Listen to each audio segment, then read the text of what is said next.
प्रणाम दोस्तों। मैं आज डेथ एंड इनसाइड स्टोरी किताब का भाग 3 में जो अध्याय 10 है उसका भाग 2 के बारे में बताने वाला हूँ। भाग 1 अगर आप नहीं देखे हैं तो आप पिछला वीडियो देख सकते हैं। तो इस भाग में हम देखेंगे the life of a ghost, भूत का जीवन। एक प्रकार से सब भूत ही हैं। आप जो एक भूत हैं, एक शरीर के अंदर हैं या अशरीर हैं, यही एकमात्र सवाल है। तो फंसे हुए अशरीर जीवन को विलीन करना, डिजॉल्विंग फ्रोजन बींग्स। सदगुरु अपने जीवन में बहुत सारे अशरीर जीवन से मिले और बातचीत किए हैं। एक ऐसा परिस्थिति उनको आदिम अमेरिकी के साथ हुआ था। साधारणतः ये आदिम लोग बहुत आत्म अभिमानी, सख्त और साहसी लोग होते हैं। वे अच्छा योद्धा, अपने संस्कृति पर गर्व करने वाले और सीधे मनुष्य होते थे। आज आप उनसे युद्ध कर सकते हैं और अगर कल आप उसे भाई कहकर बुलाएं तो वो आपके लिए जान तक दे सकता है। वो ऐसे लोग थे। उनके लिए युद्ध में मरना और मारना गर्व की बात था। उनको पता नहीं था कि कोई बाहर से आएगा और उनकी जमीन हड़प लेगा। वो धरती को एक जीवंत रूप मानते थे और खुद को उसका हिस्सा महसूस करते थे जो उनकी हिफाजत करता था। ये एक ऐसा संस्कृति है जो भगवान कहने पर ऊपर नहीं देखते थे, परंतु पृथ्वी, जल और प्रकृति को ही पूजा करते थे, जो सारे जीव को जीवन प्रदान करता है। अगर आप अमेरिकी इतिहास जानते हैं तो आपको पता होगा कि टेनेसी शहर के दक्षिण दिशा में एक जगह है जिसको ट्रेल ऑफ टीयर्स यानी रोने की रास्ता कहा जाता था। ऐसा इसलिए क्योंकि 19वीं सदी के मध्य में यूरोप के लोगों को बसाने के लिए वहां के करीब 60,000 पुरातन वासियों को जबरदस्ती खदेड़ दिया गया। उनके अस्त्र ले लिए गए, जिनके कारण वो शिकार कर खा भी नहीं पाए और रास्ते में मर गए। संस्कृति के अनुसार मृत व्यक्ति को दफनाने की जगह को संभालना जरूरी था, अतः वो उसे दफना नहीं पाए और पूरी रास्ता ढोते रहे। उनका शरीर सड़ते हुए गिरता रहा और वो रोते रोते चलते रहे। लक्ष्य तक पहुंचते पहुंचते करीब 70% लोगों की मृत्यु हो चुकी थी।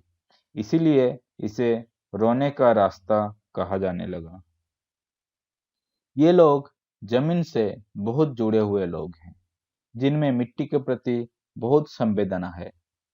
उनके लिए उनका तंत्र, संस्कृति और आराधनाएं सब जमीन से जुड़ा हुआ है। जब ये दुखी होते हैं तो वे अपने दुख की स्मृतियों को जमीन पर यहाँ वहाँ छोड़ देते हैं, जो आज भी एहसास होता है। कुछ साल पहले जब सदगुरु टेनेसी के अपलाचियन पर्वत पर किसी कारणवश गए थे, वो एक अशरीर मनुष्य को दुख और लज्जा से खड़े देखे। वो काफी समय से वहां ऐसे ही खड़ा था।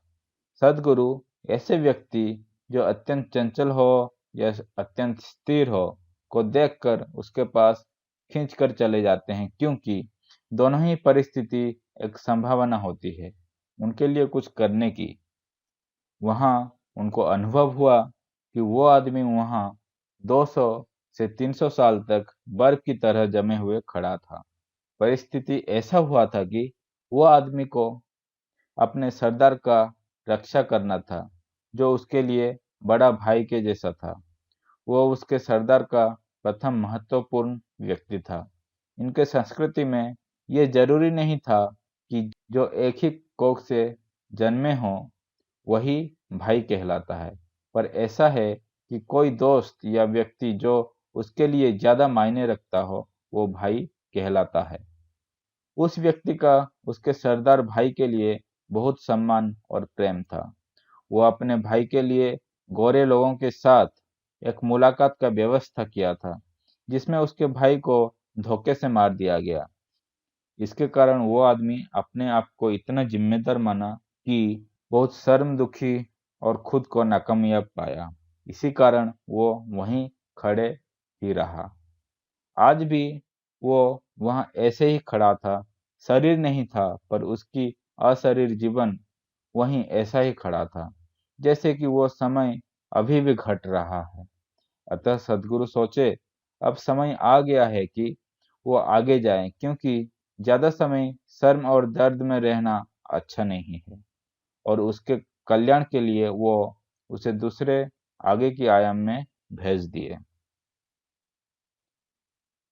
तो सदगुरु एक अमेरिका के ऊपर पोएम लिखे हैं। इन जंगलों की ये काली अंधकार आदिवासियों के खून से रंगे हुए हैं। गिरी हुई जंगलों की उलझन में फिर भी आदिम भारतीय का आत्मा खड़ा है। ओ भाइयों, आपकी परिचय गलत है। वो जो समुद्र लांघने वालों ने तुमको दिए, जमी और सोने की लोभ में ज्ञान और करुणा की जीवन को बर्बाद किए। और उनके बच्चे जिन्होंने हत्याएं की, वो बेकसूर हैं अपने परदादाओं की गलतियों से। पर वो जो साहस और गर्व की दूध पिए, आज खड़े हैं एक हारे हुए शर्मनाक आत्मा लेकर। ओ हत्या के शिकार और हत्या करने वाले दोनों, मुझे आलिंगन करो। मुझे तुम्हारे आत्मा को विश्राम कराने दो। इसी क्षण जब इस आत्मा से सदगुरु जी की मुलाकात हुई, वह उनकी सबसे दुखदायक स्थिति थी। तभी से उनके नजरों में इन्हीं इलाकों में फैले दुख और कष्ट दिखने लगा, जो आज के मनुष्य के जीवन को प्रभावित कर सकता है, चाहे हम इसके प्रति होश में हो या ना हो।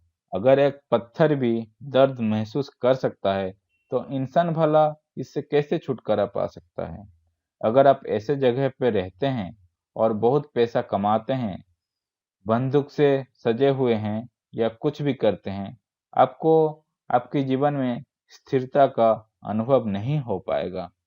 अगर वो जमीन जहां आप रहते हैं इसी अस्थिरता में है और आपको इसे संभालने का तरीका नहीं पता, तो आप जीवन की खुशहाली अनुभव नहीं कर पाएंगे। ऐसा और एक परिस्थिति बना जो कि सदगुरु के साथ काफी देर तक चला।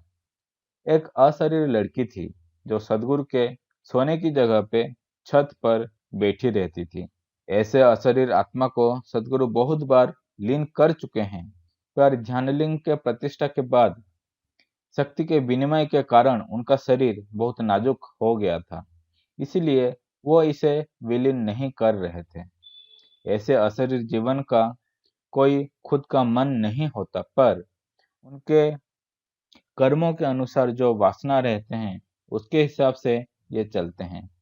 जिनका वासना खत्म के बराबर हो जाता है, वो अपना आकार बनाए रख नहीं पाते, परंतु ये आत्मा सूक्ष्म होते हुए भी स्त्री का रूप बरकरार रखी हुई थी। कभी कभी रात को वो बरामदा पर आकर झिन-झिन आवाज के साथ चलती थी, जिसे वहां के सारे लोग सुन सकते थे। सदगुरु की बेटी भी इसे सुनने लगी, पर वो अशरीर आत्मा किसी को हानि नहीं पहुंचाती थी।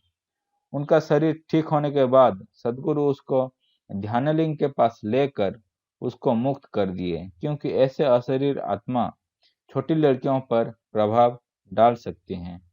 जितना एक शरीर में स्थित लोगों को विलीन करने में परेशानी है, लोगों को उनकी अशरीर स्थिति में विलीन करना उससे आराम काम है, अगर परिस्थिति सही हो। उदाहरण स्वरूप, अगर सारे स्त्री और गर्भधारण ना करें, तो वो आत्मा जो पुनः शरीर धारण करने के लायक हो गए हैं, वो ऐसे ही अशरीर घूमते रहेंगे। ऐसे लोगों को पुनः जन्म लेने से पहले विलीन कर देना आसान काम है, अगर ध्यानलिंग जैसा यंत्र हो। ये उनके लिए भी करना आसान है जिनका शरीर हो, पर जब तक अंतिम समय ना आए लोग और जीना चाहते हैं। इसी कारण ये उतना प्रभावशाली नहीं हो पाता। पर जब मृत्यु हमारे द्वार पर दस्तक देता है, हमारा जीवन थोड़ा ध्यानमय स्वयं की तरफ मुड़ जाती है और केंद्रित हो जाता है, क्योंकि बाहर की दुनिया और आपके लिए मायने नहीं रखता, क्योंकि आप उसे छोड़ने वाले होते हैं। ऐसे में उनकी खुद की वजूद या अहंकार टूट जाता है और ये खुद को उस अनंत में विलीन करने का सही संभावना बन जाता है। निर्माणकाय आध्यात्मिक चर्चाओं में ये बात हमेशा उठती है कि कुछ ऐसे जीवन हैं जो अपने इच्छानुसार अपने शरीर बनाकर आते हैं और पुनः अदृश्य हो जाते हैं। ऐसे जीवन काफी पुराने समय से हमेशा मौजूद हैं। आजकल ये चर्चाओं में है क्योंकि लोगों में महावतार बाबा जी के बारे में काफी चर्चा होती है। लोग ऐसे जीवन के बारे में बातें इसलिए करते हैं क्योंकि उनको दंत कथा और हस्तियों में ज्यादा लगाव है, पर जो जिंदा है उनमें उनको कोई दिलचस्पी नहीं है। ये ऐसा इसलिए है क्योंकि जो नहीं है उसके बारे में कुछ भी बनाकर कहा जा सकता है। उदाहरण स्वरूप, अगर आप सदगुरु के बारे में ऐसा कुछ मनचाही बातें अभी करेंगे तो वो आपका सर पर झटका देकर आपके बात मना कर सकते हैं। ऐसे बातों में ज्यादा द्वंद्व इसलिए है क्योंकि कुछ योगी निर्माण काय हैं। निर्माण का अर्थ बनाना है और काय का अर्थ शरीर। ये बहुत ही दुर्लभ हैं, पर कुछ गिने चुने योगी ऐसे हैं जो अपना शरीर को इच्छा अनुसार बना सकते हैं। साधारणतः ये एक सचेत ऊर्जा शरीर होता है जिसका स्थूल जगत से कुछ हासिल करने का कोई वास्ता नहीं होता, पर वो स्थूल जगत में रहता है।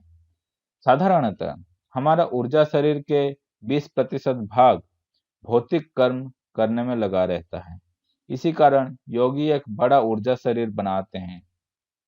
इस कारण उनका दो शरीर रहता है, एक जो उनको जन्म से प्राप्त होता है और दूसरा जो दूसरों में शक्तिपात कर सकता है, जो कि दूसरे आयाम का यानी अभौतिक ऊर्जा शरीर होता है। तो निर्माण का योगी जो होते हैं वो जिंदा होते हुए दो शरीर बनाते हैं। जैसे हमारा एक भौतिक शरीर है और एक ऊर्जा शरीर मैंने बना दिया। तो ऊर्जा शरीर मेरा शक्तिपात या किसी को दीक्षा वगैरह देने में काम आ सकता है, और जैसे ही ये मेरा भौतिक शरीर नष्ट भी हो गया तो भी वो ऊर्जा शरीर बरकरार रहता है। योगी अपने दूसरे ऊर्जा शरीर के बिना शक्तिपात या दीक्षा नहीं कर सकता, पर साधारण इंसान के लिए दोनों शरीर एक समान ही होता है।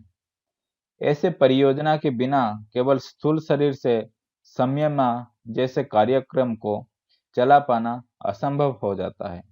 उदाहरण स्वरूप, स्थूल शरीर संयमा कार्यक्रम के तेज ऊर्जा और गुणता को सहन नहीं कर पाएगा और वहीं धराशायी हो जाएगा। समय के साथ जैसे स्थूल शरीर का मृत्यु हो जाती है, योगी अपने सूक्ष्म ऊर्जा शरीर में रहता है और समय समय पर दृश्यमान करता है। जरूरी नहीं कि ये खून और मांस का शरीर हो, योगी बस इसको दृश्यमान मात्र करता है। ऐसे योगी कुछ कारणवश बहुत सालों में एक बार सूक्ष्म शरीर का दर्शन देते हैं और अदृश्य हो जाते हैं। अदृश्य होने का मतलब यह नहीं कि वो कहीं चले गए, वो यहीं अपने सूक्ष्म शरीर में रहते हैं। वो पुनर्जन्म नहीं लेते और ना ही उनका ये दृश्यमान शरीर हमेशा के लिए रहता है।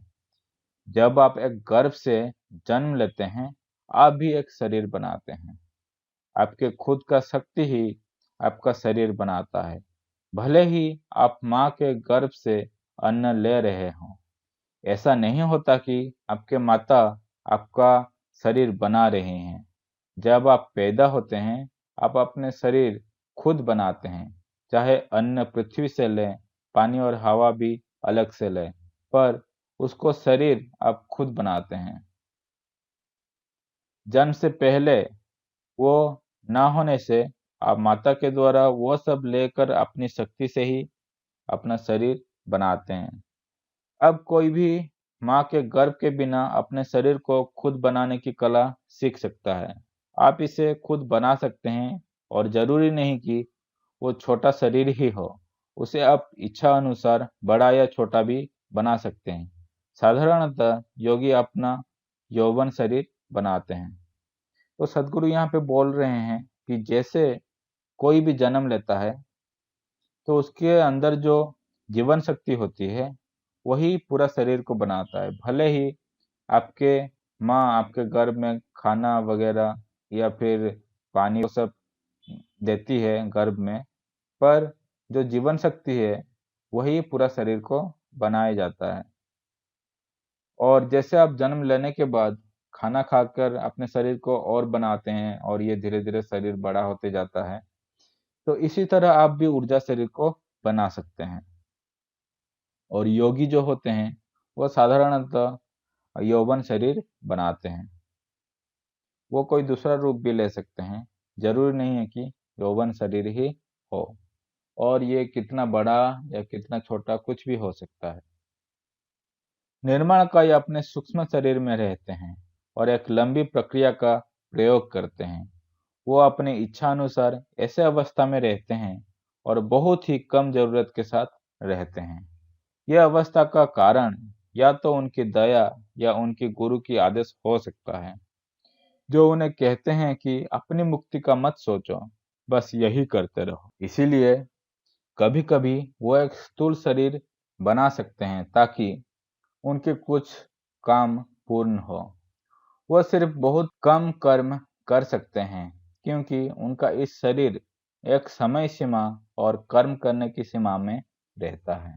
जिस समयांतर में वह ऐसा करते हैं वह इंसान के हिसाब से बहुत लंबा समय होता है, जैसे 10,000 साल या ऐसा कुछ। ऐसे योगी समय के साथ परमात्मा में लुप्त हो जाते हैं। ज्यादातर समय वो ऐसा करते हैं क्योंकि वो अपने कुल की रक्षा करना चाहते हैं। वो इसलिए दृश्यमान होते हैं ताकि कुछ गलतियों को सुधारा जा सके। वो साधारण जनताओं के बारे में ज्यादा कुछ नहीं कर सकते हैं। उदाहरण के रूप में ईसा एक अलग तरह का योग है। ये एक कुल जैसा है।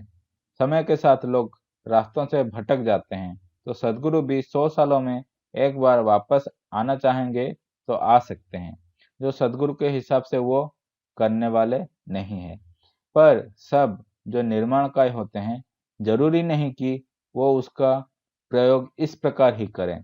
कोई इसको जैसा चाहे वैसा प्रयोग कर सकता है या ना भी कर सकता है। ऐसा होना बहुत दुर्लभ है, पर कुछ जीवन हैं जो ऐसा किए हैं। उनके बिना सदगुरु उनके हिसाब से इतने ज्ञानी ना होते हैं, पर लोग इसे अपने मन अनुसार बताने लगते हैं, जो एक अपवाद है। तो कोई भी निर्माण काय बन सकता है, और जो भी निर्माण काय है जरूरी नहीं है कि वो ऐसे ही दृश्यमान हो के किसी को कुछ बोले या गाइड करे, रास्ता दिखाए। ऐसा भी हो सकता है कि वो निर्माण काय है और वो कुछ नहीं कर रहा है, बस सब कुछ देखते हुए जा रहा है। डाउनलोडिंग बींग्स, सचेत जीवन का अवतरण कराना। 35,000 साल पहले एक योगी थे जिनका नाम सुनीरा था। ये योगी एक ऐसे जीवन को लाना चाहते थे जो पूरे संसार को एक बार में बदल सकता है। ये जीवन काफी समय से मौजूद है और काफी दूसरे योगी इस जीवन में अपना शक्ति दे चुके हैं। गौतम बुद्ध भी इसके बारे में बता चुके हैं और इस जीवन में अपना शक्ति डाले हैं। सदगुरु के हिसाब से कृष्ण भी इसमें अपना शक्ति डाले हुए हैं। गौतम बुद्ध के हिसाब से ये जीवन 2500 से 3000 सालों के बाद परिपक्व होगा और अपने लिए एक शरीर ढूंढेगा और दुनिया के लिए महान गुरु बनेगा। पर सदगुरु ऐसा कुछ नहीं करना चाहते। ऐसा है कि ऐसे बहुत सारे अशरीर जीवन हैं जो लगातार सदगुरु के पीछे हैं ताकि उनकी सदगति के लिए कुछ किया जा सके। किसी समय सदगुरु को अपने शरीर में ही ऐसे जीवों को सहारा देना पड़ा। एक समय ऐसा था जब वो एक तरह के साधना और अवस्था में होने के समय कुछ ऐसे जीवन उनके अंदर उनके बिना अनुमति से घुस गए और काफी समय तक उनमें रहे। भौतिक स्तर पर उनको साथ रखना कठिन था, क्योंकि वे अपने को परिप्रकाश करने के लिए बेताब थे। इस कारण उनके चारों ओर स्थित लोग और विजय माँ के लिए भी ये एक द्वंद्व वाली बात थी, क्योंकि नजर हटाने की एक क्षण में सदगुरु का रंग रूप बदल जाता था और वो एक अलग इंसान की तरह लगते थे। इस कारण विजय माँ को भय और डर लगता था। सदगुरु ऐसे जीवन को अपने अंदर में रहने के लिए जगह बनाए रखे, क्योंकि उस समय ध्यानलिंग का जीवन प्रतिष्ठा चल रहा था। इसीलिए सदगुरु ने कुछ समय तक ऐसे जीवन को अवतरण कराने के बारे में सोचे जो बहुत उन्नत थे और एक नए शरीर लेने के लिए इच्छुक नहीं थे। उनके पास उतना अवसर था कि उनको कोई गर्भ जबरदस्ती खींच नहीं सकता था। वो उतने सचेत थे कि उनको जन्म लेने या ना लेने के अवसर के बारे में पता था और वो ऐसे गाड़ी की तलाश में थे जिसमें बैठकर वो उनके जीवन के अंतिम अध्याय पूरा कर सकते थे। तो सदगुरु जो जीवन के बारे में बता रहे हैं, तो ऐसे जीवन जन्म लेना नहीं चाहते हैं, क्योंकि जन्म लेने के बाद शरीर धारण करने के बाद और बहुत सारा दुख है और कर्म की बंधन आ जाएगा। इसलिए वो बिना जन्म लिए किसी और के शरीर में घुसकर अपना जो कुछ कर्म करना बच गया है उस कर्म को कर कर वो इस बंधन से मुक्त होकर लीन होना चाहते हैं। ऐसे योगी थे। अतः अगर आप अपने शरीर को उनके लिए अवसर देते हैं, वो भी जब आप जरूरत के मुताबिक कर्म और अभ्यास किए हैं तब, और आप पूर्णतः इसके लिए इच्छुक हैं, तो वो आपके शरीर में अवतरण कराए जा सकते हैं। ऐसा करने के लिए लोगों को काफी साधना और अभ्यास से गुजरना पड़ेगा ताकि उनको बुलाया जा सके। वो सख्त होने चाहिए पर अधिक सख्त भी नहीं, और दुर्बल होने चाहिए पर अधिक दुर्बल भी नहीं होने चाहिए। ऐसे जीवन को अगर किसी के शरीर में अवतरण कराया जा रहा हो तो दोनों का गुण एक जैसा होना चाहिए, नहीं तो वे इस शरीर वाले के लिए बुरा संगत साबित होंगे। वो इतने नकचढ़ा होते हैं कि उनको उनके लायक संसार में एक भी माँ का गर्भ नहीं मिलता। ऐसे जीवन के साथ रहना बहुत मुश्किल है। ऐसे में आप उनके साथ नहीं हो पाते हैं और आपका होना लुप्त हो जाता है। इसको आप मुक्ति या निर्वाण भी कह सकते हैं। तो अगर आपके अंदर कोई ऐसा जीवन को आप लाए, अवतरण कराए और आप उसके साथ नहीं रह पा रहे हैं, तो आप लुप्त हो जाएंगे। लुप्त हो जाने के बाद क्या होगा? लुप्त मतलब आपका निर्वाण हो गया। अगर ऐसा कुछ करना हो तो वो जीवन जिसका शरीर है उसे इसके लिए इच्छुक होना पड़ेगा, जहाँ जीवन प्रक्रिया को मिलाकर एक किया जा सकता है और उस शरीर वाले जीवन को हमेशा के लिए विलीन कराया जा सकता है। अभी अगर स्थूल शरीर फिर भी सही सलामत है और इसको एक सही स्थान पर रखा जाए ताकि दूसरे अशरीरी जीवन का निमंत्रण कराया जा सके, तो उनको भी इसमें समाया जा सकता है। ये एक गूढ़ प्रक्रिया है जो हमेशा सफल होगा ऐसा कहा नहीं जा सकता। ये अंतरिक्ष में जाकर काम करने वाले लोगों के काम से भी ज्यादा गूढ़ है। ऐसा इसीलिए क्योंकि शरीर को जीवित हालत में रखना और उसमें स्थित प्राणी को विलीन करना बहुत कष्ट काम है। एक किराएदार को उसके किराए वाले घर से निकालना कितना मुश्किल होता है, ये तो आप जानते होंगे। तो आप अनुभव करिए, एक जीवित स्वस्थ शरीर से उस जीवन को विलीन कराना कितना मुश्किल होगा। यह बहुत खुशामद की काम है। एक व्यक्ति को उसके हजारों कामों से विरक्त कराया जा सकता है, पर उसको खुद के शरीर से निकलने को बहुत साधना और मेहनत करनी पड़ती है। सदगुरु कहते हैं कि ये समाज अभी इन चीजों को समझने के लिए काफी नादान और ज्यादा ही बुद्धिमान है, क्योंकि बुद्धिमत्ता से हर चीज समझा नहीं जा सकता। इसलिए सदगुरु लोगों से वो करवाते हैं जो उनकी समझ में आ सकती है, जैसे पेड़ लगवाना, अस्पताल और स्कूल आदि का देखभाल करना, इत्यादि। अवतरण कराने की ये प्रक्रिया मजाक के लिए नहीं है, परंतु इसको सही से इस्तेमाल करने पर यह समाज के लिए आशीर्वाद साबित हो सकता है। पर सद्गुरु यहाँ रहकर ऐसे उन्नत जीवन यहीं पर काफी बना चुके हैं, जिसके कारण उनका अभी अवतरण कराना इतना जरूरी नहीं है। तो यहाँ पे अध्याय 10 खत्म होता है और अगले में हम अध्याय 11 के बारे में जानेंगे, जिसका शीर्षक है पुनर्जन्म की पहेली। तो इसमें हम क्या क्या देखेंगे? एक नए शरीर धारण करना, पुनर्जन्म का गणित, बच्चों में पुनर्जन्म का स्मृति, पूर्व जन्म की खोज, बाल हिटलर, जीवन भर का साथी, केवल एक ही हमेशा वाला साथी, जन्म हमेशा एक शुरुआत, लामाओं की पुनर्जन्म, सदगुरु का पुनर्जन्म, क्या सदगुरु वापस आएंगे? तो मैं यहाँ पे आज खत्म करता हूँ, मुझे आज्ञा दीजिए। ओम नमः शिवाय। ओम नमः शिवाय। ओम नमः शिवाय।